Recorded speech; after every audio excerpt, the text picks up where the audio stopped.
berganti. Guru mendidik berbagi ilmu, meski teknologi manjakan muridmu. Cerita kisah guru di masa kini, tantangan yang harus dihadapi. Tak seperti guru di masa lalu, menjadi sumber ilmu nomor satu. Guru digugu dan ditiru saat zaman. Assalamualaikum warahmatullahi wabarakatuh, dan selamat pagi untuk kita semua.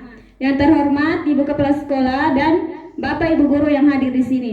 Pertama-tama marilah kita panjatkan puji dan syukur kehadirat Tuhan Yang Maha Esa, karena dengan rahmat dan hidayahnya lah kita dapat berkumpul di tempat yang sederhana ini.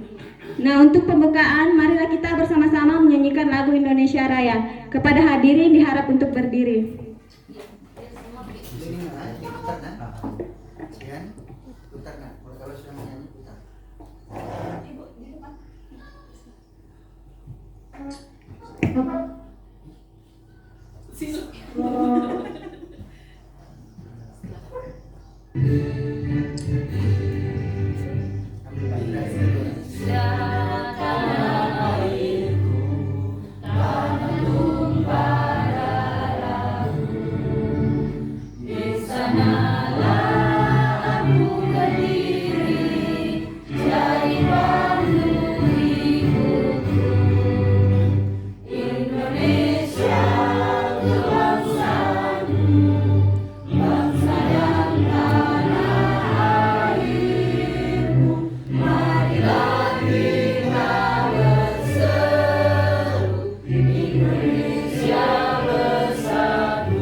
Selanjutnya modul 1.4 tentang budaya positif CGP Angkatan 10 Kabupaten Pasangkayu oleh Ibu Esye Faisaki SPD. Kepada Ibu kami persilahkan. Kepada hadirin dipersilakan untuk duduk.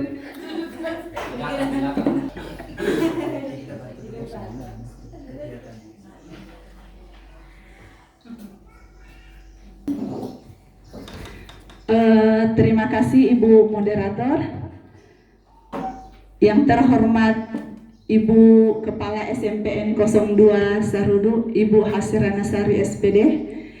Yang terhormat Bapak Wakil Kepala Sekolah SMPN 02 Sarudu, Pak Ibrahim SPD. Yang terhormat Bapak Kepala Tata Usaha SMPN 02 Sarudu, Pak Hanafi SPD. Yang terhormat Bapak dan Ibu staf Dewan Guru SMPN 02 Sarudu. Hamdan wa syukran. Asyhadu an la ilaha illallah wa asyhadu anna Muhammadar Rasulullah. Raditu billahi rabba wa bil islami dinna wa bi Muhammadin nabiyya wa rasuluh. Rabbi zidni ilma warzuqni fahma. Bapak Ibu, puji syukur kehadirat Allah Tuhan Yang Maha Esa tak henti-hentinya kita panjatkan atas limpahan rahmatnya. Bismillahirrahmanirrahim. Assalamualaikum warahmatullahi wabarakatuh. Kenapa loyo semua Bapak Ibu? Ya, saya ulangi ya. Assalamualaikum warahmatullahi wabarakatuh. Waalaikumsalam warahmatullahi wabarakatuh. Masya Allah. Yang terhormat Ibu Kepala SMPN 02 Sarudu, Ibu Hasriana Sari SPD. Yang terhormat Bapak Wakil Kepala Sekolah SMPN 02 Sarudu, Bapak Ibrahim SPDI. Yang terhormat Bapak Kepala Tata Usaha SMPN 02 Sarudu, Bapak Hanafi SPD. Yang kami hormati Bapak dan Ibu staf dan Dewan Guru SMPN 02 Sarudu. Hamdan wa syukran, asyhadu an la ilaha illallah wa asyhadu anna Muhammadar Rasulullah. Raditu billahi robba wa bil islami dina wa bi Muhammadin nabiyya wa rasuluh. Rabbi sidni ilma warzuqni fahma. Pertama-tama dan utama kita panjatkan puji syukur kehadirat Allah Tuhan Yang Maha Esa atas limpahan rahmatnya lah sehingga kita masih bisa melaksanakan aktivitas, terutama aktivitas saat ini yaitu desiminasi aksi nyata budaya positif yang kedepannya insya Allah 1 jam ke depan saya akan bahas. Salawat dan taslim kepada junjungan Nabi besar Muhammad sallallahu alaihi wasallam. Allahumma shalli. Bapak Ibu sekalian,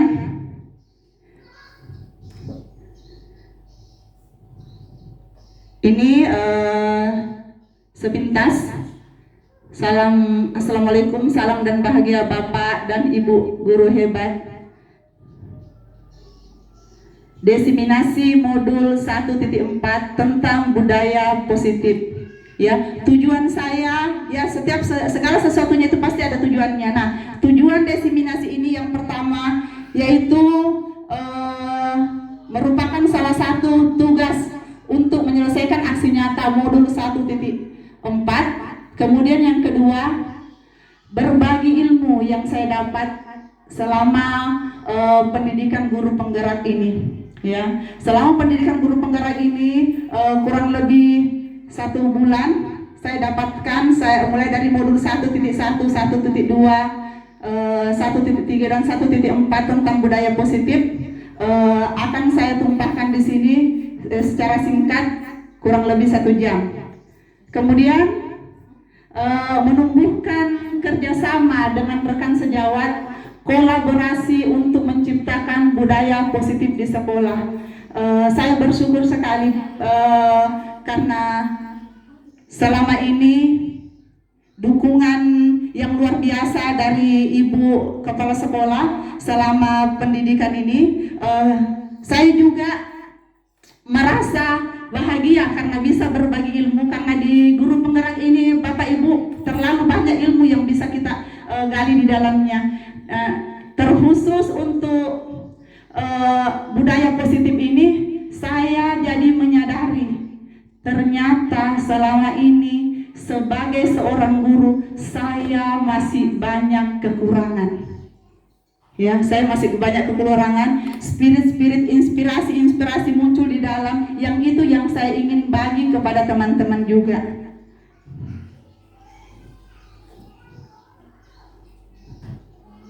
Selanjutnya agenda hari ini tadi sudah dibuka oleh Ibu moderator, pembukaan, kemudian pemahaman konsep, refleksi dan penutup. Tujuan pendidikan. Ya, budaya positif itu selaras dengan tujuan pendidikan Ki Hajar Dewantara, di mana filosofi pendidikan Ki Hajar Dewantara menjelaskan pendidikan adalah menuntun, ya, menuntun segala kodrat yang ada pada anak agar mereka dapat mencapai keselamatan dan kebahagiaan yang setinggi-tingginya, baik sebagai manusia maupun sebagai anggota masyarakat. Nah, Bapak Ibu bisa lihat di sini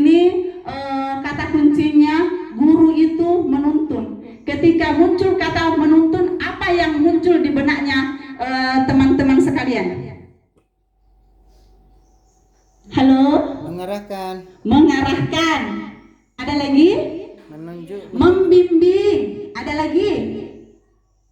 Mengarahkan, membimbing. Ada lagi? Kata menuntun.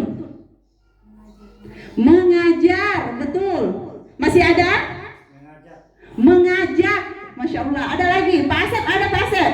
Apa kata menuntun bagi Pak Asep? Menggandeng. Menggandeng, mendidik, membantu. Masih ada? Bu Atri ada? Mengarahkan. Iya. Saya rasa kita semua paham istilah kata menuntun berarti kita dengan kata lain kita hanya mengarahkan ya. Kita hanya mengarahkan anak-anak sesuai dengan bakat dan minatnya, sesuai dengan kodratnya. Kodrat di sini ada dua, ya, kodrat alam dan kodrat zaman. Kodrat alam itu yaitu bakat yang dimiliki oleh anak itu sendiri dari dalam diri anak sendiri. Sementara kodrat zaman yang ini yang sesuai dengan perkembangan zaman. Jadi jangan dipikir kita waktu sekolah dulu kan ada sempat teman-teman kita saling sharing ya. Kenapa ya waktu kita sekolah dulu kayak takut-takut sama guru, ya? Kalau mau bicara sama guru, kalau misalnya ketemu sama guru, kalau bisa kita lewat jalan lain, kita lewat jalan lain. Sekarang tidak seperti itu. Sekarang kalau ketemu sama guru, hai, seperti itu ya. Nah nanti kita akan bahas nanti tentang posisi kontrol itu. Ada 5 posisi kontrol yang akan kita bahas. Nah peran pendidik diibaratkan sebagai seorang petani atau tukang kebun yang tugasnya adalah merawat sesuai dengan kebutuhan tanaman-tanamannya agar tumbuh dan berbuah dengan baik. Jadi anak-anak itu Bapak Ibu adalah benih. Jadi ada semua anak-anak istimewa, ya. Saya rasa kita sepakat dulu ya, semua anak istimewa. Atau ada yang tidak istimewa? Istimewa semua ya? Ya, sepakat semua anak-anak istimewa. Cuma ada anak yang akan tumbuh menjadi jagung, akan diibaratkan kalau tanaman ya akan tumbuh menjadi jagung, akan tumbuh menjadi padi. Nah, ini kita sebagai guru yang makna kata menuntun di sini, menuntun, kita tidak bisa memaksakan bibit jagung tumbuh jadi padi. Bibit padi tumbuh jadi pohon kelapa contohnya. Kita menuntun di situ, kita arahkan dia sesuai dengan kodratnya. Lanjut ya. Budaya positif. Budaya positif di sekolah adalah nilai dan kebiasaan di sekolah yang berpihak pada murid. Ya, sesuai dengan filosofis pendidikan Ki Hajar Dewantara, pendidikan yang berpihak kepada murid agar mereka tumbuh menjadi pribadi yang kritis, bijaksana, bertanggung jawab sesuai dengan profil pelajar Pancasila. Betul. Nah, konsep utama dari budaya positif di sini selama 1 bulan lebih saya pelajari Bapak Ibu di sini adalah perubahan paradigma belajar, disiplin positif, kebutuhan dasar manusia. Ya, ada 5 kebutuhan dasar manusia Bapak Ibu ya. Kebutuhan dasar manusia, motivasi perilaku manusia, restitusi posisi kontrol guru, keyakinan kelas, dan segitiga restitusi.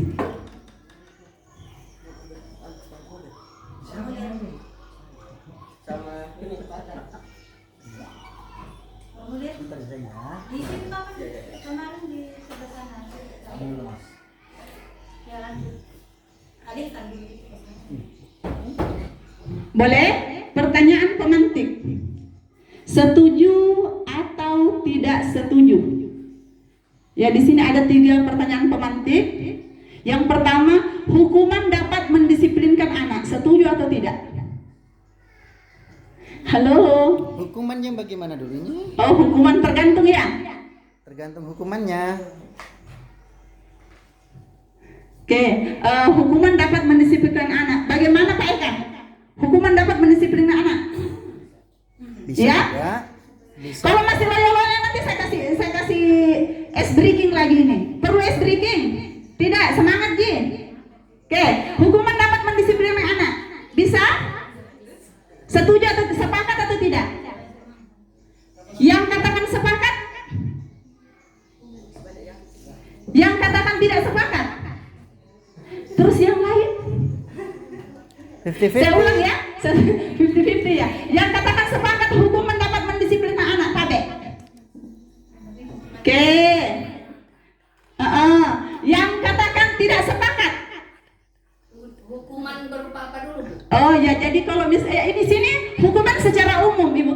hukuman secara umum di sini, ya. Oh iya iya. Oh ada jenis-jenis hukuman, hukuman berat, hukuman ringan. Oke. Oh di sini secara umum. Ada apakah itu Kalau fisik tidak setuju. hukuman berupa disuruh ini kah, apakah Membersihkan hukuman sampah. bentuk fisik kah, seperti itu Itu kan? yang bentuk fisik yang kita angkat. Oh iya iya iya. Hukumannya apa sih? Ya, pada hukuman-hukuman ini. Kalau Pak Jarno setuju. Jadi bagaimana Pak Jarno, setuju? Oh ya, kalau menurut Ibu Kepsek tadi, kalau hukuman dalam bentuk hukumannya. membersihkan, seperti itu ya Ibu Kepsek ya. Hukuman dalam bentuk membersihkan itu mendisiplinkan anak. Oke, kalau hukuman dalam bentuk hukuman fisik kata Pak Asep tadi itu dilarang keras. Dilarang Begitu ya Pak Asep ya? Ya. Berarti tergantung jenis hukumannya. Oke. Yang kedua, pemberian hukuman dengan hal positif yang seperti yang Ibu Kepsek tadi singgung. Pemberian hukuman dengan hal positif seperti membaca atau membersihkan halaman sekolah dapat meningkatkan disiplin anak. Ya, Sepakat setuju. atau tidak sepakat? Setuju. Yang sepakat berapa orang? 3.000 orang. Yang tidak sepakat? Yang tidak sepakat 1.000 orang. Ya, ya. Nggak ada yang bilang tergantung di sini. Nggak ada. Oke. Kemudian yang ketiga, memberi penghargaan dapat meningkatkan motivasi belajar anak. Memberi penghargaan. Ingat. Kayaknya Pak Jarno tidak sepakat, kurang sepakat karena begini. Kan ini penghargaan, nah, bukan Ya. jenis. Boleh pakai mic ke anu. Penghargaan berupa apa? Apakah berupa disanjung-sanjung atau dikasih berupa barang? Jadi ini tidak tergantung, Bu. Tergantung mungkin. Tergantung lagi, Bu. Di sini tergantung penghargaan karena ada Dikasih aplaus. aturan bahwa Iya. memberikan suatu penghargaan berupa barang kepada guru itu dari guru ke siswa tidak boleh. Ada seperti itu peraturannya. Kemudian kalau memberikan sejenis apresiasi ya, itu insya Allah boleh. Apresiasi dalam bentuk, coba bisa lebih spesifik dalam bentuk apa coba? Di sini bisa berupa penyemangat ya, sanjungan, terus istilahnya berupa apa lagi tuh? Bingkisan, begitu bukan? Bukan berupa Oh, bingkisan, itu juga dilarang, kata-kata tidak pujian, boleh. begitu ya, Pak, Kata-kata ya? pujian seperti itu, sehingga apa ya, mengangkat semangat siswa untuk bergerak lebih tinggi lagi, boleh. Insya Allah seperti itu. Oh, kalimat-kalimat positif ya, Pak, kalimat-kalimat positif. Maksud Pak Jarno di sini kalimat-kalimat positif yang memunculkan inspirasi ya, seperti itu. Boleh. Berarti di sini untuk yang pertama dan yang ketiga tergantung ya, Iya, abu-abu.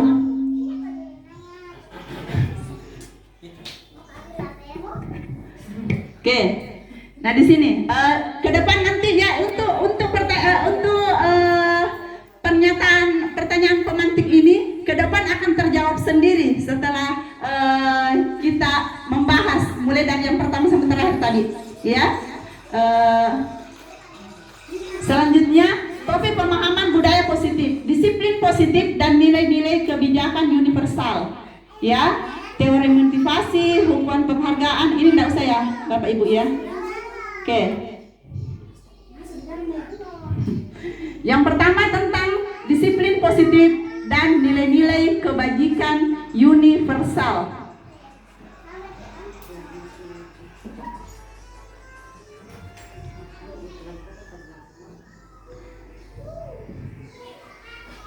Bapak Ibu, saya rasa masing-masing dari kita pasti pernah merasakan bahwa ada hal yang berharga ya, mungkin malah sampai saat ini ada hal yang berharga dalam diri kita ya, dalam diri kita yang harus kita pertahankan. Ini ilustrasinya perubahan paradigma kegiatan kepalan tangan ini. Bapak Ibu bayangkan saja ya, karena waktunya terbatas. Seandainya waktunya setengah hari boleh kita paparkan ini secara mendalam, tapi tidak apa-apa lah, cukup dibayangkan saja.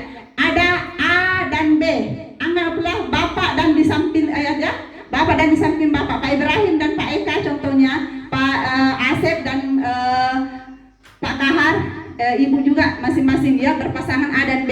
Sobeklah secari kertas kecil, tuliskan benda atau sesuatu yang sangat berharga untuk Anda. Ini cukup ilustrasikan saja ya. Kemudian letakkan di salah satu tangan Anda dan genggam benda itu dengan segala daya. Buatlah sebuah kepalan. Teman Anda yang di sebelah ya akan mencoba sekuat tenaga dengan berbagai cara. Namanya berbagai cara, bisa dengan mengancam, bisa dengan membujuk, bisa dengan menghardik, merayu, menyuap, apa saja. Nah, pertanyaannya, apa yang terjadi dalam kegiatan ini? Apakah Bapak Ibu membuka kepalan tangan Bapak atau bagaimana? Ada yang bisa kasih komentar? Ada, Pak Ibrahim boleh? Bisa coba Ibu Atri? Kepalan tangan Ibu Atri, apakah Ibu buka ketika teman Ibu yang di sebelah? Ya ini sesuatu yang berharga ya, yang Ibu pegang, yang Ibu genggam. Apakah Ibu buka ketika ada teman yang meminta? Ini hal yang sangat berharga. Kalau menurut saya Bu tidak, karena ini kan berharga buat saya, jadi untuk diri saya saja, orang lain tidak perlu tahu. Oke. Saya begitu. Betul, ya? Untuk Ibu Atri. Boleh kalau coba. Kalau Pak Ibrahim, apakah bersedia membuka? Ketika contoh misalnya istri Pak Ibrahim yang meminta untuk membuka, ya? Ibu Haryati coba meminta untuk membuka hal yang sangat berharga yang Bapak pegang. Ya, tidak mungkin itu. Karena hal yang berharga itu ya istri saya. Masya Allah. Iya. Istri saya, keluarga saya. Iya. Itu ada rahasia. Masya Allah. Keluarga saya karena itu yang paling Iya, berharga bagi keluarga. saya. Oke. Istri saya bagaimana? Masya Allah. Ya berarti Pak Ibrahim yang tentukan apakah dia membuka atau tidak ya, seperti itu. Iya. Oke, berarti ada peluang untuk membuka. Jelas karena dia. Ya, kalau ya ini artinya tergantung. Karena dia yang minta, toh. Tergantung siapa yang meminta. Ya, Ketika tergantung. Ibu Ratu yang meminta maka akan dibuka. Oke, Ya. boleh. Masih ada yang mau komentar? Ibu Mia misalnya, kalau misalnya Ibu Mia genggam erat-erat, Ibu Kepsek minta untuk buka itu, Ibu Mia buka tidak? Ayo, ini bersinggungan dengan tekad Ibu Mia. Ketika atasan langsung yang meminta itu, apakah Ibu Mia membuka? Ada tidak yang di hati Ibu tadi? Sudah ada ya? Sudah ada. Ya, yang di hati Ibu hanya Ibu yang tahu. Ibu Kepsek minta untuk buka itu. Ya, menurut saya ya istilahnya tidak akan saya buka walaupun misalnya apalagi itu pribadi begitu maksudnya Bu. Iya, Masya Allah. Jadi sudah 3 audiens yang saya tanyakan tadi. Masing-masing ada yang pertama, apapun yang terjadi tidak akan buka. Nah ini kentara sekali nih ibu, ini masih cewek ini. Dia tidak mau buka, dia pegang kuku-kuku. Nah yang kedua Pak Ibrahim, tergantung katanya. Tergantung siapa yang minta. Kalau istrinya yang minta, oke, katanya. Ya, ternyata yang dia pegang teguh adalah keluarganya. Ya, hal yang sangat berharga adalah keluarganya. Ibu Mia tadi juga sama dengan yang pertama, bahwa itu adalah privasi saya, itu adalah hal yang sangat berharga untuk saya, maka saya tidak akan buka. Kira-kira Bapak Ibu, apa yang tersirat dari hal tadi ini? Ada yang bisa menyimpulkan? Pak Eka bisa menyimpulkan? Apa yang tersirat tadi tentang kegiatan kepalan tangan ini? Ayo, ada? Pak Kahar bisa? Oke, boleh saya simpulkan? Ya, saya simpulkan bahwa kepalan tangan kita, apakah kita bersedia membuka hal yang berharga, sesuatu yang sangat berharga bagi kita? Apakah kita bersedia membuka atau tidak? Kontrolnya ada pada diri kita. Ya, kembali lagi dengan kata menuntun. Hal yang sama juga terjadi kepada anak didik kita. Anak didik kita pun seperti itu. Fungsi kita hanya menuntun. Ya,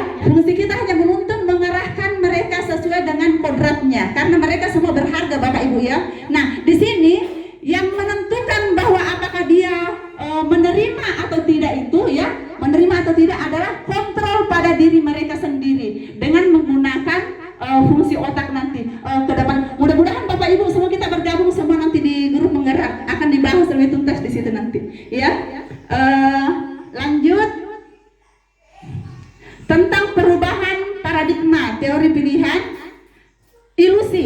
Nah ini lagi ilusi yang pertama Pak Nyarno, ilusi guru mengontrol murid. Apakah itu, bagaimana menurut Pak Nyarno itu? Apakah memang guru bisa mengontrol murid? Tergantung juga. Ya, tergantung. Ilusi yang kedua bahwa kritik dan membuat orang merasa bersalah dapat menguatkan karakter. Dipahami ini apa maksudnya yang kedua?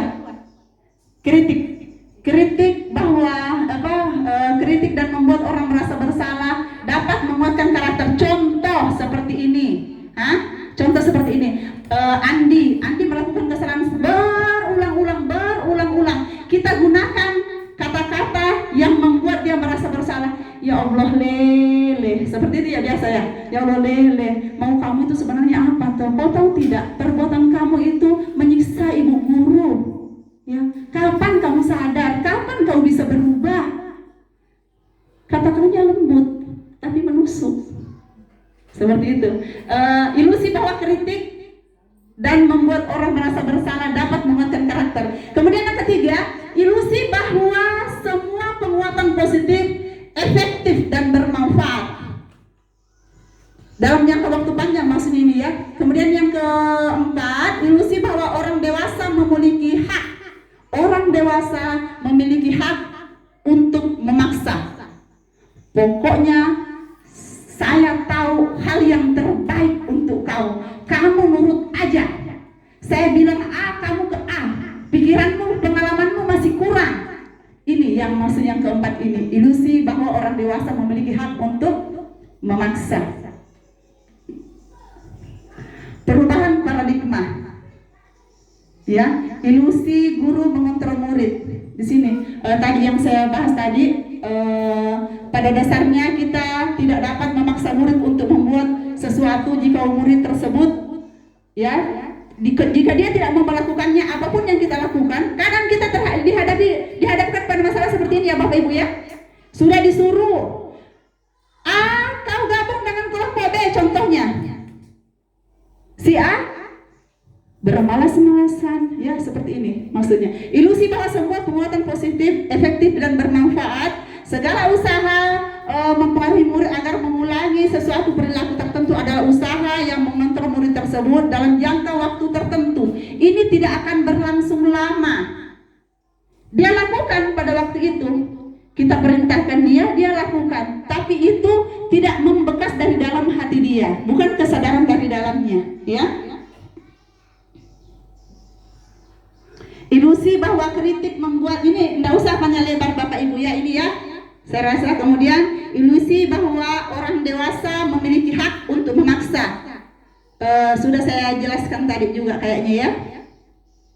Bapak Ibu, kalau misalnya sementara saya menjelaskan, kalau Bapak Ibu ada hal yang mau disampaikan, silahkan. Kemudian perubahan paradigma stimulus respon telekontrol, stimulus respon realitas kebutuhan sama kita. Ini cukup dibaca-baca saja ya.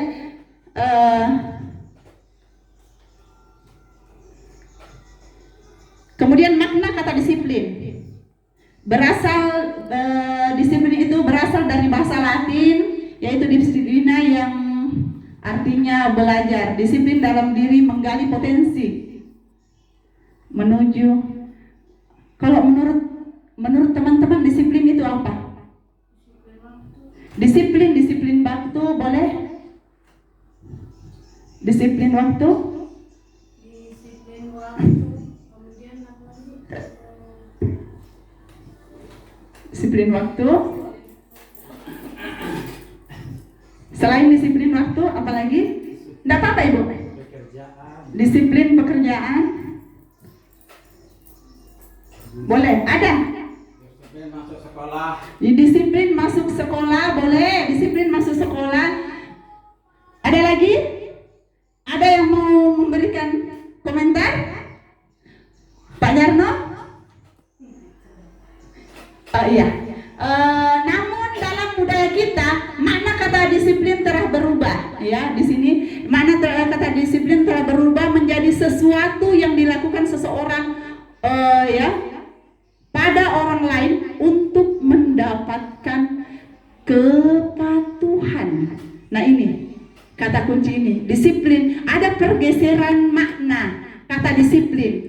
Disiplin di sini yang kita masukkan selalu yang tadi saya dengar tadi untuk sementara bahwa itu disiplin waktu, disiplin masuk sekolah, disiplin ini itu ada pergeseran makna bahwa orang lain tindakan yang kita lakukan kepada orang lain supaya mereka patuh, ya, supaya mereka patuh, bukan kesadaran dari dalam diri anak sendiri.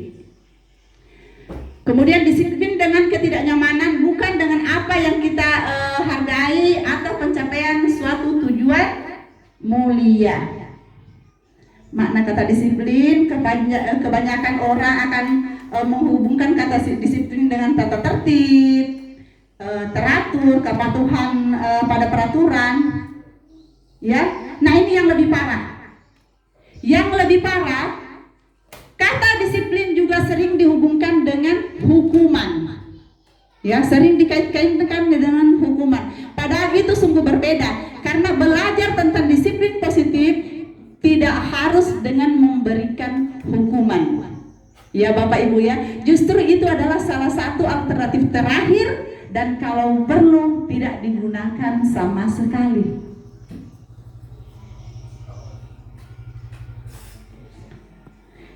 Di situ Ki Hajar Dewantara menyatakan bahwa untuk mencapai kemerdekaan, nah di sini kemerdekaan atau dalam konteks pendidikan kita saat ini untuk menciptakan murid yang merdeka, ya, untuk menciptakan murid yang merdeka, syarat utamanya adalah harus ada disiplin yang kuat. Disiplin yang dimaksud adalah disiplin diri, kesadaran mental anak pribadi yang memiliki motivasi internal dari dalam, ya Bapak Ibu ya. Jika kita tidak memiliki motivasi internal, maka kita memerlukan pihak lain untuk mendisiplinkan kita atau motivasi eksternal, ya. Jadi ada internal dari dalam diri kita dan eksternal dari lingkungan, bukan dari diri kita sendiri. Nilai-nilai kebijakan universal. Di sini nilai-nilai kebijakan universal sesuai dengan profil pelajar Pancasila. Masih ingat Bapak Ibu pernah kita waktu pertemuan lalu di SP1 ada lagunya tentang profil pelajar Pancasila? Kok masa lupa? Pelajar Pancasila beriman dan bertakwa pada Tuhan yang Esa dan berakhlak mulia, berkepribadian global, gotong royong mandiri, kreatif dan bernalar kritis. Kurang terlalu bagus juga, ya. Jadi di situ ada 6 elemen: beriman dan bertakwa kepada Tuhan yang Maha Esa dan berakhlak mulia, mandiri, bernalar kritis, berkebinekaan global, gotong royong dan kreatif.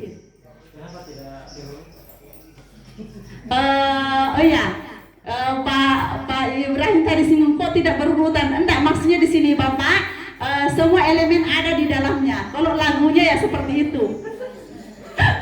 Suka yang teratur Pak Ibrahim ya. Dari motivasi, hukuman dan penghargaan. Nah di sini yang tadi yang kita singgung masalah internal dan eksternal. Tadi perhatikan Ki, ya, untuk menghindari yang tadi masalah hukuman, ya, penghargaan, hukuman dan penghargaan. Kan karena ada malah istilah penghargaan adalah hukuman, ya. Di sini nih untuk menghindari ketidaknyamanan yang pertama, ya, hukuman, ya, atau hukuman, apa yang akan terjadi apabila saya tidak melakukannya. Contoh masalah piket. Kalau anak-anak tidak sadar, tidak dari dalam, maka dia akan melakukan jadwal piket setiap pagi karena menghindari ketidaknyamanan atau hukuman. Fase yang kedua, untuk mendapatkan imbalan atau penghargaan Ya, yang ketiga untuk menghargai diri sendiri. Hal ini bukan hanya berlaku untuk siswa, Bapak Ibu ya, ini juga berlaku untuk kita. Contoh sederhana ya. Yang pertama untuk menghindari ketidaknyamanan. Kalau misalnya kita tidak mencintai profesi kita sebagai guru, kita tidak mempunyai nilai-nilai guru penggerak di dalam diri kita, ya nanti akan saya singgung juga tentang nilai-nilai guru penggerak itu, maka kita ke sekolah hanya untuk menghindari ketidaknyamanan, atau tidak mungkin dihukum ya, menghindari ketidaknyamanan, menggugurkan kewajiban, asal masuk saja mengajar, yang penting datang absen di kelas. Anak mengerti atau tidak mengerti itu bukan urusan kita, yang penting kita ngajar. Ini yang pertama ya. Saya rasa teman-teman tidak ada yang masuk pada ranah ini karena kita semua mencintai pekerjaan kita ya. Kayaknya di sini tidak ada yang dipaksa jadi guru deh. Tidak ada yang dipaksa jadi guru. Saya tidak dipaksa jadi guru. Ya. Yang kedua, untuk mendapatkan imbalan atau penghargaan. Nah di sini anak-anak tadi yang terjawab tadi ya, penghargaan dapat itu yang tadi. Yang 3 pertanyaan pemantik tadi itu. Nah di sini kalau namanya dia berlaku yang seperti yang tadi itu Pak Nyarno, yang tergantung itu, yang tergantung tadi yang jawabannya tadi yang 3 kata pemantik tadi itu, maka dia akan sampai ke ranah ini ya, untuk mendapatkan imbalan dan penghargaan. Anak melakukan segala sesuatunya hanya karena ingin mendapatkan imbalan atau penghargaan. Bukan yang ketiga, untuk menghargai diri sendiri. Yang ketiga, menghargai diri sendiri itu adalah motivasi internal. Jadi yang pertama, yang kedua eksternal ya Bapak Ibu ya. Yang pertama, kedua eksternal. Yang ketiga baru motivasi internal. Mudah-mudahan kita semua di sini sampai pada tahap yang ketiga itu. Kita melakukan tugas kita masuk pada motivasi yang ketiga, motivasi internal, yaitu untuk menghargai diri kita sendiri. Karena kita mencintai pekerjaan kita. Ini saya lewati saja ya, untuk menghindari ketidaknyamanan, untuk mendapatkan imbalan. Tadi saya sudah jelaskan, Dik. Sudah dipaparkan. Ya, sudah dipaparkan tadi, benar. Nah, merdeka menurut Ki Hajar Dewantara, Bapak pendidikan kita. Merdeka itu artinya tidak hanya terlepas dari perintah, ya, akan tetapi juga cakap untuk memerintah diri kita sendiri. Jadi untuk mengontrol tindakan kita sendiri. Lanjut, apa itu restitusi? Nah, kita masuk ke dalam restitusi. Restitusi kalau misalnya kita bahas, kan katanya, loh Bu, kalau misalnya tidak ada hukuman, lalu bagaimana kalau ada anak-anak berbuat kesalahan? Apa yang harus kita lakukan? Maka ada yang namanya kita pelajari tentang restitusi. Apa itu restitusi? Restitusi adalah proses menciptakan kondisi bagi murid untuk memperbaiki kesalahan mereka. Jadi kalau ada anak-anak melakukan kesalahan, kita tidak langsung menghakimi Bapak Ibu ya, sehingga mereka bisa kembali kepada kelompok mereka dengan karakter yang lebih kuat. Jadi kita merubah mencari solusi masalah dan membantu mereka berpikir tentang orang seperti apa yang mereka inginkan dan bagaimana mereka harus memperlakukan orang lain. Jadi anak-anak sadar bahwa kemerdekaan yang ada pada dirinya, karena kan anak-anak semua merdeka ya. Sekarang kan kurikulum merdeka. Ya Bapak Ibu ya, sekarang kurikulum merdeka. Nah, ada alternatif lain ketika anak melakukan kesalahan, yaitu kita melakukan restitusi. Restitusi adalah ya proses menciptakan kondisi bagi murid untuk memperbaiki kesalahan mereka, kondisi salah menjadi kondisi yang berhasil. Seperti itu ya. Sehingga mereka bisa kembali pada kelompok mereka dengan karakter yang lebih kuat.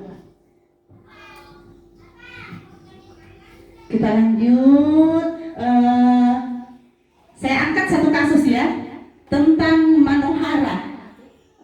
Mohon maaf, ini hanya contoh nama saja. Ini sebenarnya nama kucing saya ini, Manohara. Manohara kurang menguasai pelajaran matematika, sehingga pada saat pelajaran ya, sehingga pada saat pelajaran tersebut berlangsung dia lebih banyak berdiam diri dan menggambar di buku pelajarannya. Pada saat guru matematikanya Ibu Nia Ramadhani menanyakan pertanyaan, Manohara menjadi gugup dan tak sengaja menjatuhkan tasnya dari kelas, ya, dari kursi, serta tiba-tiba menjadi gagap pada saat berupaya menjawab pertanyaan dari gurunya. Intinya Manohara di sini tegang sekali, ya Ibu Bapak, ya. Kemudian Ibu Nia Ramadhani membiarkan teman-temannya menertawai Manohara karena Manohara gugup. Kelas menjadi gaduh, ya, kelas menjadi gaduh. Dan anak-anak pun tertawa melihat Manohara. Manohara malah disuruh ya dipersilakan untuk ke depan kelas memegang ujung hidungnya. Dihukum, Ibu, ya, Manoharanya dihukum. Sekarang, apakah Anda setuju dengan tindakan Ibu Nia Ramadhani terhadap Manohara tadi ini? Ya, ada yang bisa kasih saya komentar? Kira-kira Bapak dengan Ibu setuju tidak? Kalau misalnya ada anak-anak yang kurang paham seperti kasusnya Manohara ini, ya, sehingga dia kurang memperhatikan pelajaran. Ya, di sini kita bisa lihat seperti itu, ya. Kurang memperhatikan gurunya, malah dihukum, disuruh ke depan kelas, kemudian disuruh pegang ujung hidungnya seperti ini. Tidak setuju, ya. Menurut Anda tindakan Ibu Nia Ramadhani terhadap Manohara itu adalah sebuah hukuman atau konsekuensi dari perbuatan yang telah dia lakukan? Itu kayak bullying sih sebenarnya. Masuk ke arah, ya, betul sekali, masuk ke arah bullying, ya. Karena sebenarnya dia paham, ya, gurunya tahu bahwa selama ini Manoharanya kurang terlalu paham terhadap materi yang diajarkan, malah justru seolah memfasilitasi, ya, memfasilitasi seperti itu. Fasilitasi. Pakaian mungkin.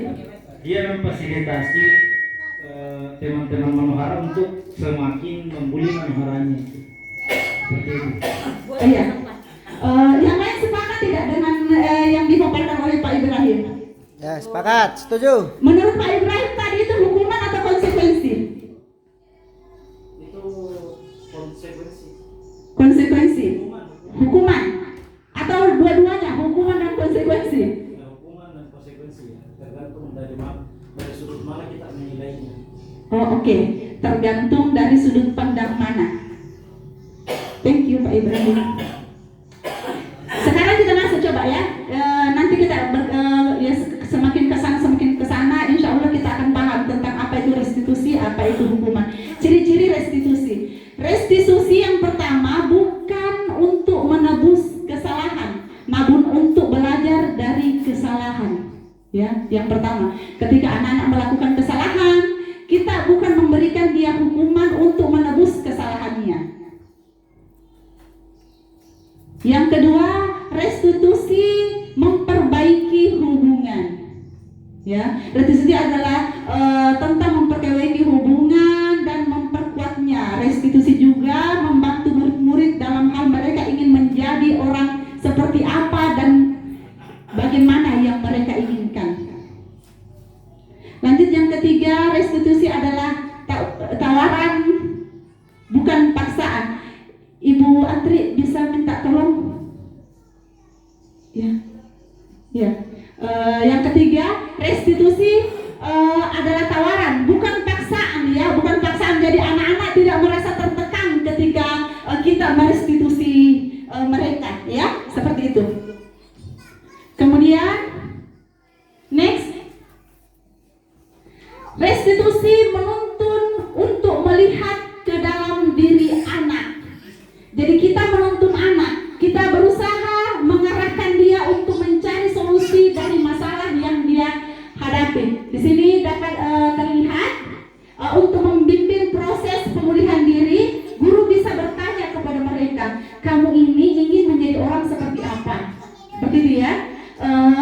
Kamu akan terlihat, terdengar, dan terasa seperti apa kalau kamu sudah menjadi orang seperti itu. Jadi kita mengarahkan dia, ya.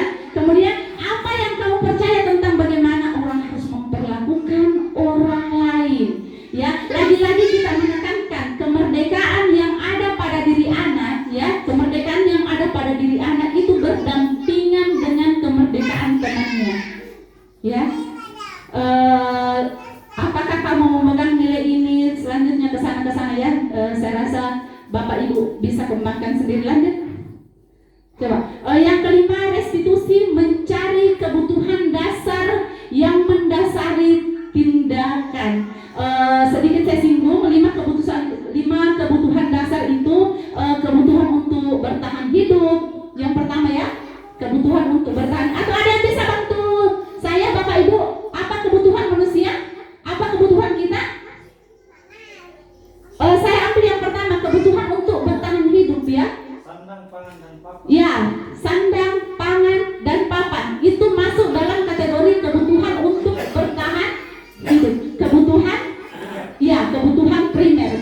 sekunder. Apa kira-kira? Pendidikan. Pendidikan. Apa lagi? Apa lagi? Ya? Ada tidak kayak apa? Kendaraan. Kendaraan, iya, kendaraan itu masuk sekunder ya Pak ya? Bukan primer, iya. Kendaraan, iya. Apa lagi? Tergantung juga pekerjaan seseorang sih. Kayak seorang guru itu pastinya itu dia memiliki kebutuhan primer itu ya buku. Kemudian sekarang itu alat tulis. Ya. Perlengkapan begitu ya, maksudnya perlengkapan mengajar. Begitu. Ada. Iya. Itu kan menjadi kebutuhan primer bagi seorang guru. Ya. Iya. Iya, betul. Betul sekali itu kebutuhan kita ya. Ini juga Tapi yang Pak Ibrahim sebutkan tadi, percaya atau tidak itu masuk kebutuhan bertahan hidup. Ya. Ya, kebutuhan bertahan hidup. Tapi yang selanjutnya yang pendidikan itu masuk dalam kebutuhan penguasaan. Kira-kira Pak Ibrahim tadi Pak Ibrahim singgung Pak Ibrahim butuh istrinya ya? Ya, butuh keluarganya ya. Itu kalau misalnya kita butuh keluarga itu kebutuhan atau tidak itu? Kebutuhan apa di situ?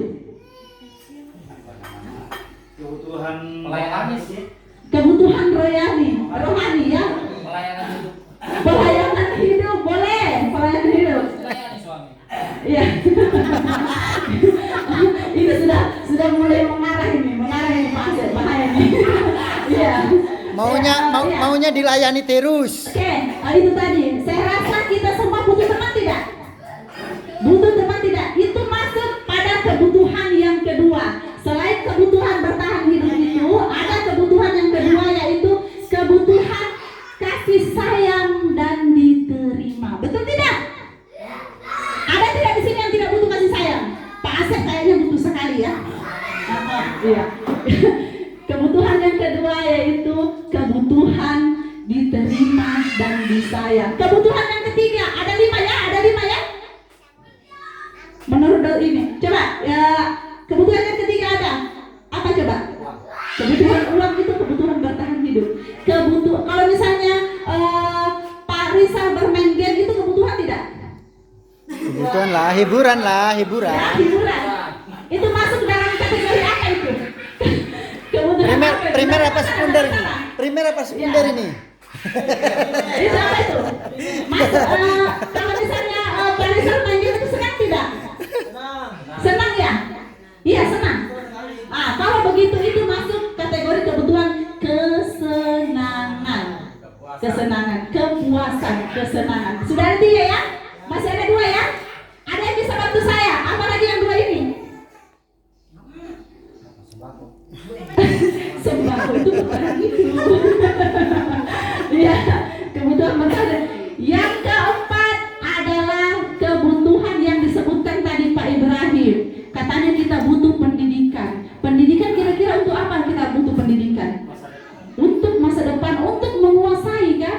Kita belajar kan untuk menguasai. Maka itu masuk kebutuhan penguasaan.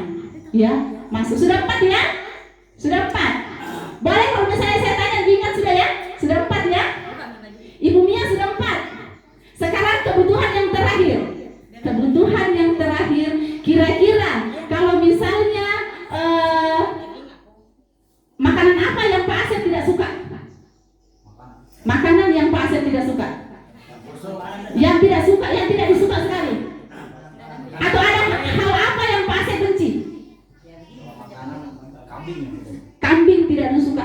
Kalau misalnya saya paksa Pak Asep untuk makan kambing,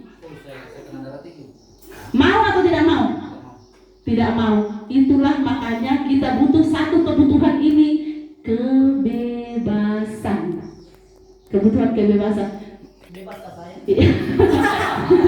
Kebutuhan. Jadi 5 kebutuhan dasar tadi siapa yang bisa ulangi? Ibu Andri boleh? Ayo. Yang pertama kebutuhan kasih sayang, yang kedua penguasaan, yang ketiga pendidikan, yang keempat kebutuhan hidup, yang kelima kebebasan. Masih ada yang kurang tidak di situ? Pas 5. Kira-kira. Pas 5. Kesenangan. Betul sekali. Ya, betul sekali. Berarti ini Pak Asep melengkapi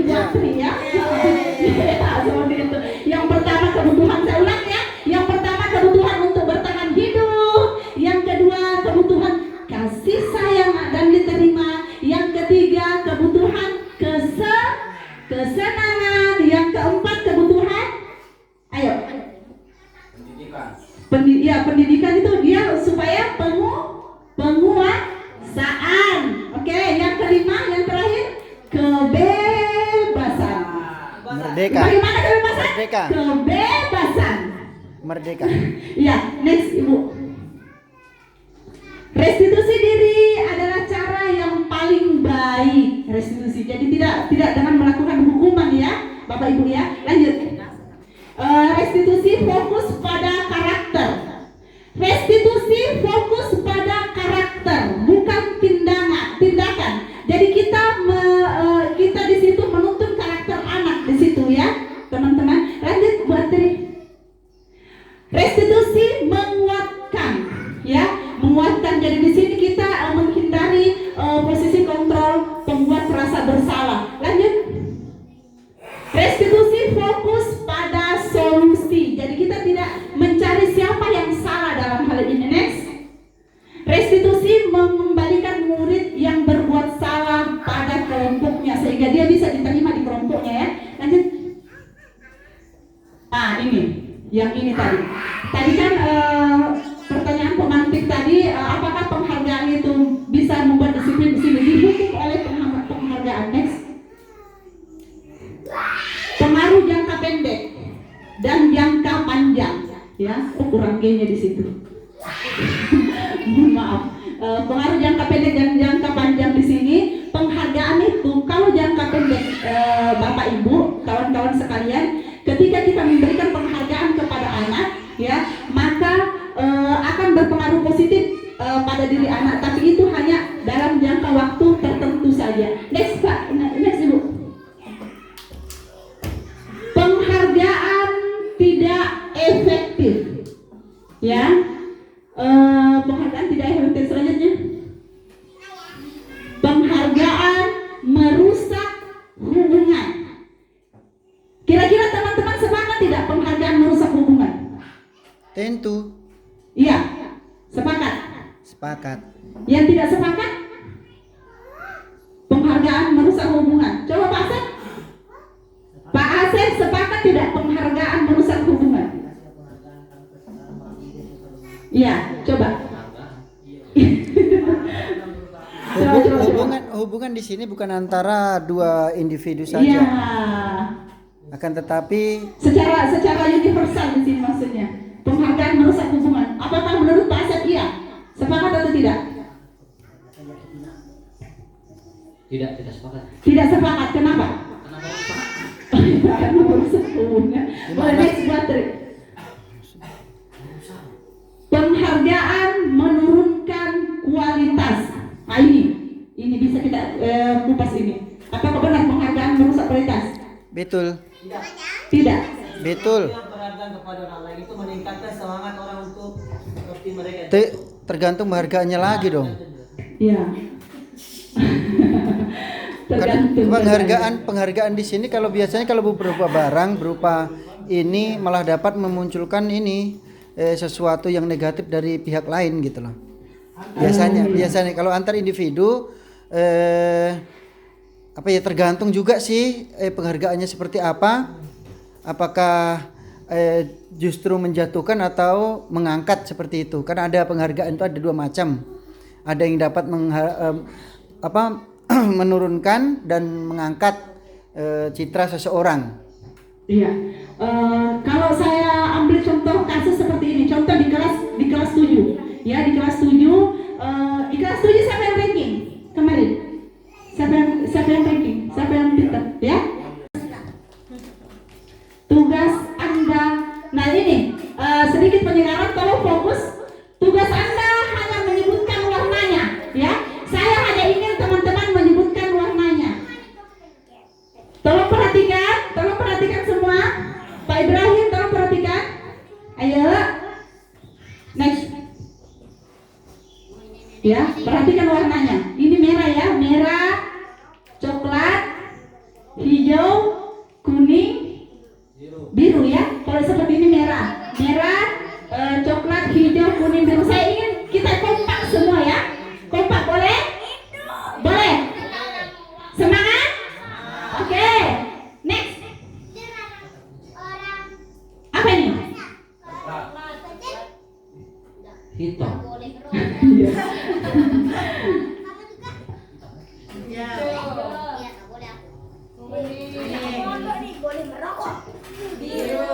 Boleh. Coklat.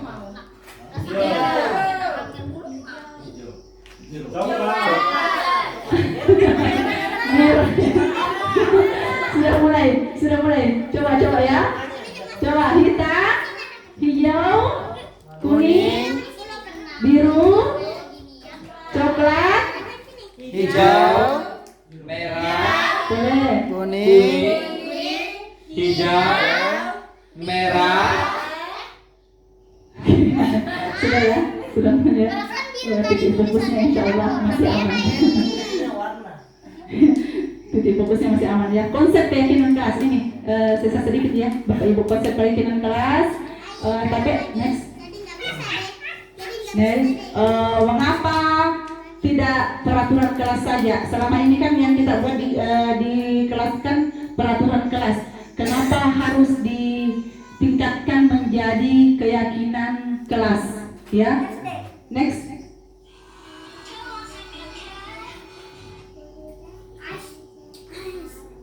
Pembentukan keyakinan sekolah kelas ini lagi-lagi kurang S-nya ya. Keyakinan kelas bersifat lebih abstrak daripada peraturan yang lebih rinci dan konkret ya. Keyakinan kelas berupa pernyataan-pernyataan universal ya. Pernyataan keyakinan kelas senantiasa dibuat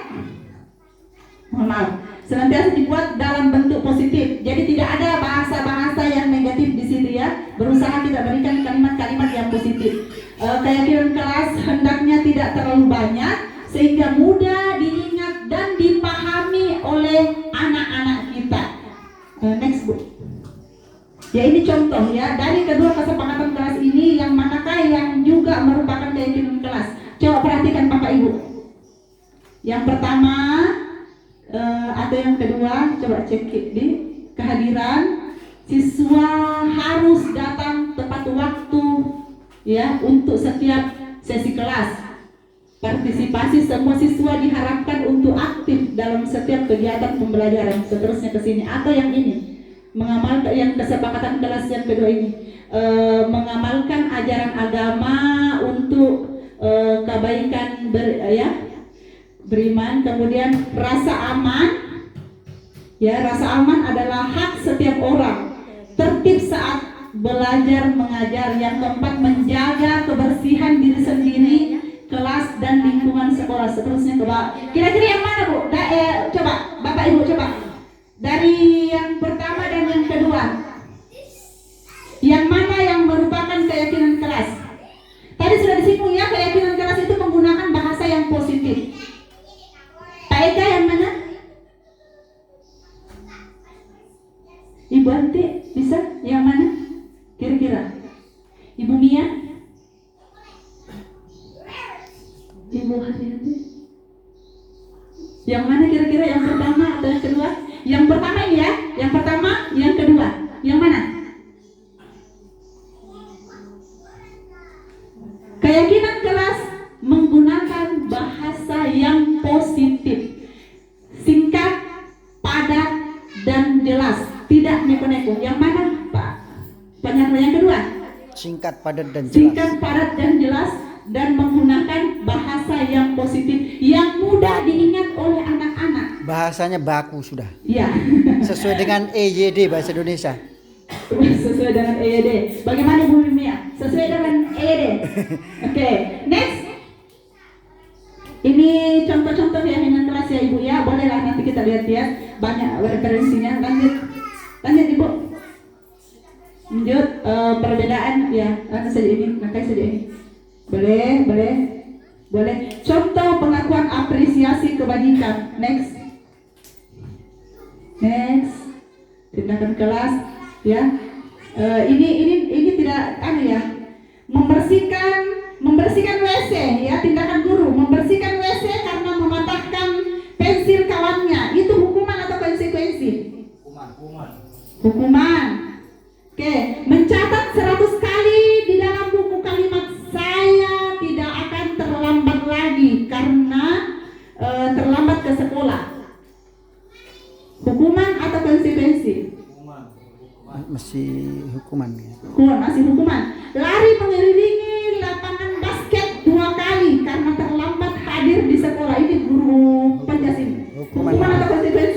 hukuman. Berarti belum ada konsekuensi ya. Membersihkan coretan yang dibuatnya di meja tulis. Ini dia. Oh ini dia. yang ditunggu. Ya. Ya, Betul. murid diminta untuk push up. Waduh, push up 15 kali karena tidak menggunakan masker di sekolah. Hukum. Hukuman menggantikan kertas, ya, menggantikan kertas tugas teman yang telah dicoret-coret. Ini dia, salah satu ini. Berarti sudah mulai ini ya. Berjemur di lapangan basket pukul 12 siang, Masya Allah. Karena ya, murid diminta bertelanjang kaki sepanjang hari. Karena tidak menggunakan sesuatu. Dia tidak pakai sepatu, tidak pakai kaos kaki. Berdiri di depan kelas sambil mengangkat kaki. Hukuman juga. Membersihkan tumpahan air di meja tulis. Ya. Konsekuensi. Kehilangan 10 menit jam istirahat untuk mengerjakan tugas karena terlambat datang. Duduk di bangku di pinggir lapangan pada jam istirahat, tidak diizinkan bermain. Ya, oleh guru piket. Ini hukuman atau konsekuensi? Konsekuensi. Terlambat hadir di pembelajaran daring 15 menit dan diminta untuk tinggal 15 menit sesudah kelas usai. Konsekuensi. Tambahan jam ya. Sesuai. Lari mengelilingi lapangan ini. Wah, Pak Nyarno ini. Bagaimana Pak Nyarno? Ini hukuman atau konsekuensi? Hukuman. Kita lihat Hukuman. jawabannya semua. Kalau memangnya sudah sesuai, berarti kita sudah paham tentang konsekuensi dan hukuman. Boleh ya? Kelihatan jelas ya? Next. Perbedaan hukuman dan konsekuensi. Kelihatannya itu kurang lagi satu hurufnya di situ. Mohon maaf. Bentuk sanksi yang diberikan sebagai akibat langsung dari tindakan pelanggar. Oke, tentang konsep yang keempat itu kebutuhan dasar manusia dan dunia berkualitas. Tadi sudah ya, kebutuhan dasar Ibu Sipu ya. Sudah saya singgung tadi ya. Kebutuhan dasar ada 5 kebutuhan dasar. Next Ibu. Ya ini yang bertahan hidup, kasih sayang dan rasa diterima, kebebasan, kesenangan dan penguasaan. Oke, next. Ini sudah tadi ini. Ini tidak usah ya. 5 kebutuhan dasar ini. Mau dengarkan? Ya ini. Selanjutnya kebutuhan dasar manusia. Jawaban Dinda. Kebutuhan. Ibu guru bilang aku tidak boleh bersenandung sewaktu mengerjakan tugas. Katanya kelas harus tenang. Tidak ada suara. Kan gak seru jadinya. Ini berupa kesenangan karena anak-anak dia masih mau menyanyi-nyanyi tapi dilarang sama gurunya. Jadi kesenangannya dia merasa oh itu adalah kebutuhan kesenangan saya. Ibu guru tidak menyapaku hari ini, padahal aku pakai jepit rambut baru. Biasa kan anak-anak seperti itu ya, butuh perhatian. Ya, jadi ya ini kan secara universal. Tapi anak, jangan kan anak tega bapak. Saya yang sudah umur segini kadang-kadang juga butuh diperhatikan. Ya, contoh seperti itu. Dibilang cantik pun dia senang perasaan ya. Itu masuk kasih sayang dan rasa diterima. Ya, konsep kelima posisi kontrol. Ini yang terakhir yang ingin saya bahas Bapak Ibu tentang posisi kontrol. 5 posisi kontrol. Next saja, enggak usah ini. Karena panjang di situ. 5 posisi kontrol di situ. Yang pertama, 5 posisi kontrol dalam hal ini posisi kontrol kita sebagai guru, ya. Posisi kontrol kita sebagai guru. Yang pertama itu yang biasa posisi kontrol yang pertama posisi menghukum, ya. Ada loh tipikal guru salah sedikit dihukum, anak-anak terlambat datang dihukum, anak-anak tidak mengerjakan tugas dihukum, anak-anak kurang perhatikan pelajarannya pun juga dihukum. Ini tipikal posisi kontrol penghukum, ya. Posisi kontrol yang kedua yaitu posisi kontrol ada ya di sini ya.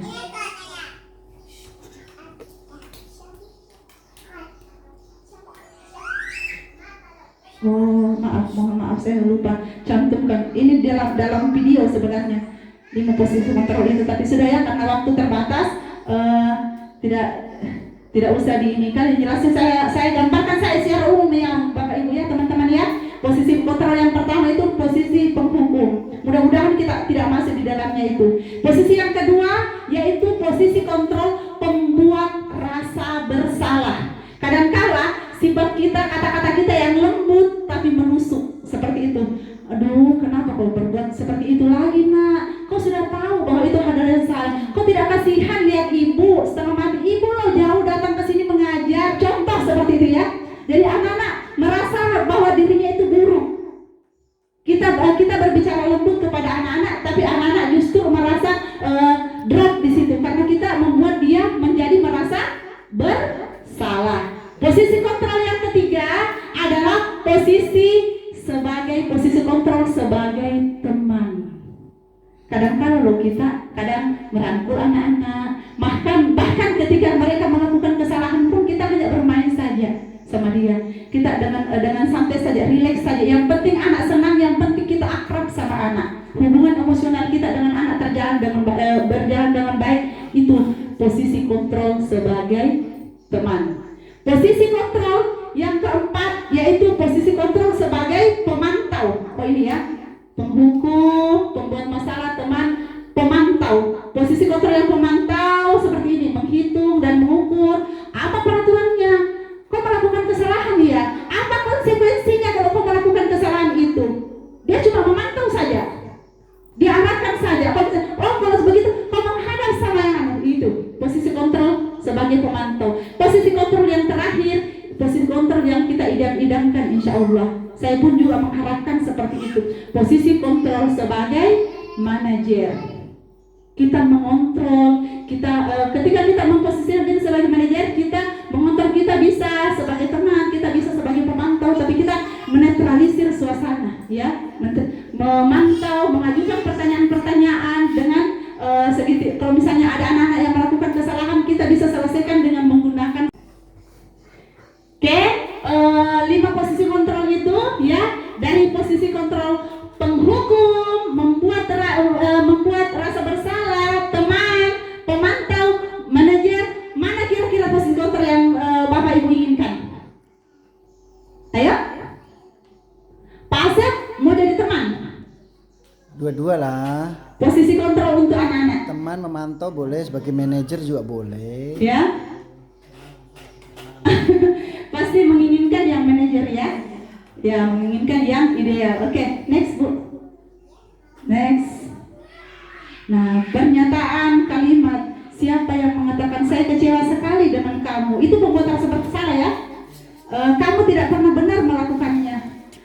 Ayolah, lakukan demi saya ya. Nah, itu. Apakah kamu mau mendapatkan stiker bintang hari ini? Bagaimana kamu bisa menyelesaikan masalah ini? Kamu selalu yang paling terakhir. Anto, kamu selalu yang paling terakhir. Teman-temanmu sudah selesai semua, contoh seperti itu ya. Oke, next Ibu. Ini kelihatan ya. Saya kecewa sekali dengan kamu, itu pembuat merasa bersalah ya. Penghukum, kamu tidak pernah melakukan yang benar. Ini teman, ini pemantau. Yang manajer seperti ini. Bagaimana kamu bisa menyelesaikan masalah ini? Kita memancing anak-anak ya. Next. Segitiga restitusi, ya, menyelesaikan masalah dan menggunakan segitiga restitusi. Teman-teman sekalian, coba perhatikan segitiga restitusi di atas. Ada 3 tahapan ya: menstabilkan identitas, validasi tindakan yang salah, dan menanyakan keyakinan. Di sini saya tampilkan salah satu model segitiga restitusi ya, yang telah saya praktekkan. Coba. Kalian tahu mengapa kalian ingin kami menghadap? Ini cuma skenario ya, ini bukan hal yang sebenar, bukan kejadian yang sebenarnya. Betul. Menurut kalian perbuatan kalian itu perbuatan yang baik atau salah?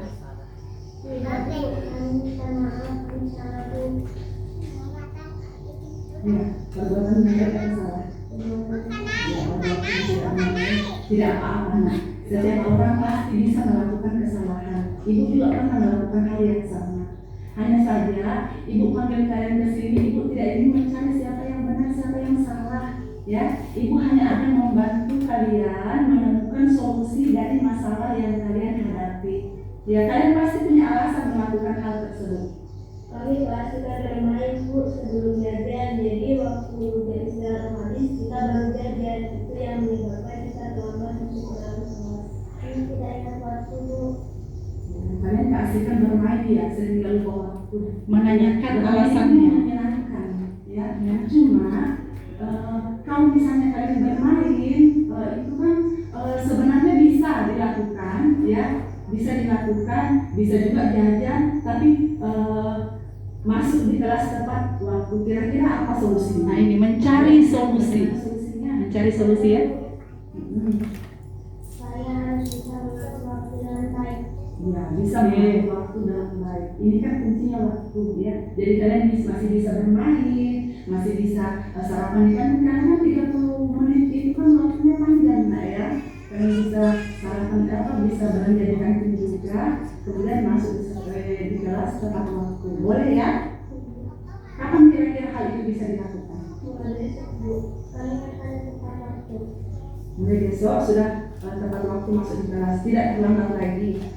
Anak-anak mencari sendiri solusinya ya. Maksudnya keyakinan kelas yang kita buat, kita disepakati bersama di kelas. Masih Bu. Wanita, kira-kira keyakinan kelas yang mana yang berhubungan dengan masalah yang kita hadapi tadi? Mari kita tepat waktu. Hadir di kelas. Hadir di kelas tepat Tidak waktu. tepat waktu ya, masuk di kelas ya. Kedepannya kalian ingin menjadi pribadi yang seperti apa? Kami Menanyakan keyakinan ya. juga akan menghargai diri sendiri dan dia. Menghargai diri sendiri dan kemudian yakin. Ya, kalau kalian sudah menghargai waktu, kalian pasti akan tumbuh menjadi pribadi yang lebih bijaksana. Ya, komitmennya ya. Oke, mulai besok. Mulai ya, mulai besok.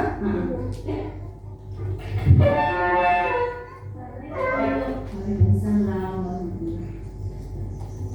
Oke. Ini hanya skenario ya Bapak Ibu. Sebenarnya ini bukan kejadian sebenarnya. Kita buat settingan seperti itu. Skenario settingannya bahwa ketika anak-anak melakukan kesalahan, bisa saja kesalahan dalam bentuk yang lain ya. Kita menyelesaikan masalah anak dengan menggunakan segitiga restitusi, membuat anak-anak yang merasa gagal ya, membentuk karakternya menjadi karakter yang berhasil. Jadi kita arahkan saja dia sendiri yang menemukan solusi dari masalah yang dia hadapi. Ini mirip-mirip dalam coaching ya. Ya.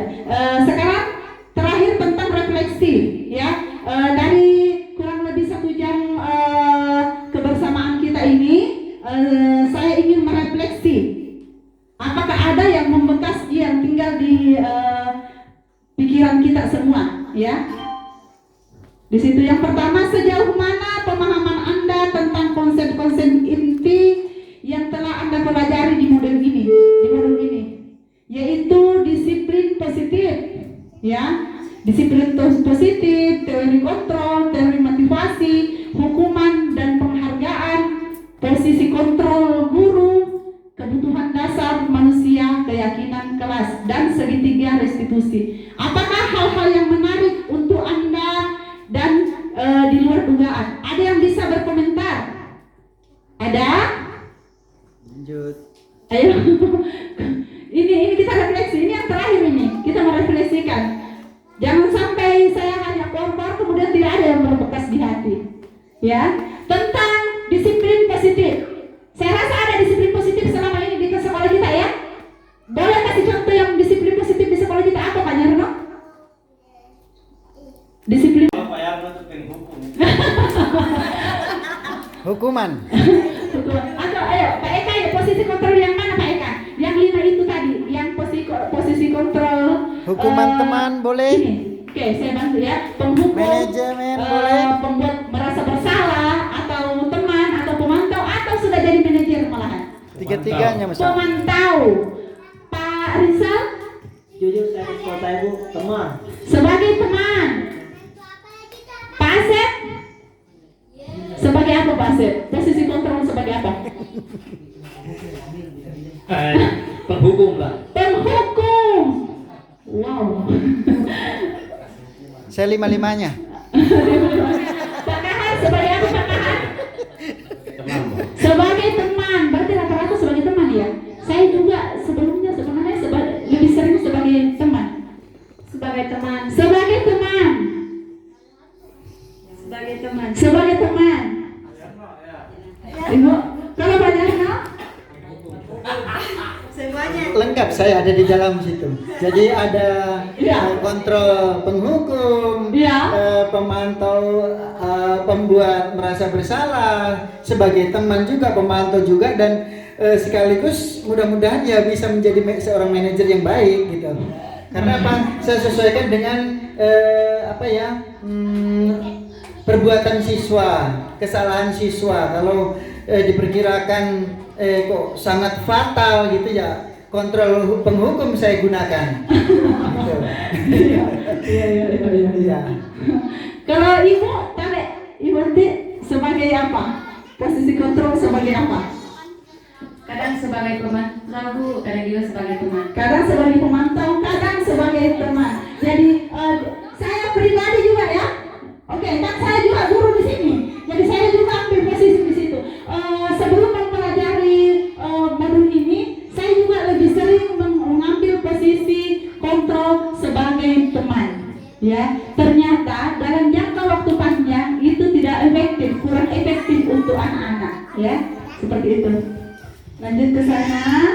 Mudah-mudahan setelah mempelajari ini, setelah definisi ini, kita bisa sama-sama berubah menjadi posisi kontrol sebagai manajer, Bapak Ibu ya. Amin. Iya. Ini refleksi. Kemudian sebelum mempelajari modul ini, pernahkah Anda menerapkan segitiga restitusi ini terakhir? Ya. Sebelum mempelajari modul ini, pernahkah Anda menerapkan segitiga restitusi ketika menghadapi jangan.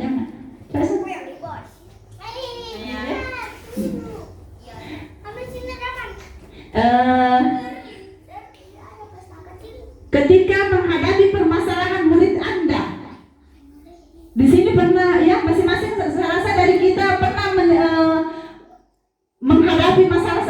Ketika anak punya masalah, ya kok saya jadi berlibat kayak begini.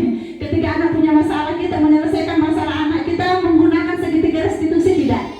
Yang tadi itu, ya pernah. 3 tahapan dilalui. Apa itu? 1. 3 tahapan yang dilalui: menstabilkan identitas, validasi tindakan yang salah, kemudian menanyakan keyakinan. Saya rasa menanyakan keyakinan belum ya? Ya. Atau sudah ada yang menanyakan keyakinan? Secara tidak sengaja, mungkin secara tidak langsung, insya Allah terdapat di dalamnya. Oh, insya Allah terdapat di dalamnya. Iya. Mudah-mudahan setelah mempelajari ini tadi, setelah diseminasi tadi ini, kita lebih mantap lagi ya, lebih strong lagi menjadi guru. Insya Allah. Sudah ditahu langkah-langkahnya ya. Nah ini, thank you, terima kasih, salam dan bahagia, guru penggerak, tergerak, bergerak dan menggerakkan ya. Jadi terima kasih atas kebersamaan Bapak Ibu, terima kasih atas waktunya, terima kasih atas perhatiannya. Itu foto saya yang di ujung sana, mungkin agak hitam-hitam ya. Iya. Salam bahagia, tergerak, bergerak, menggerakkan.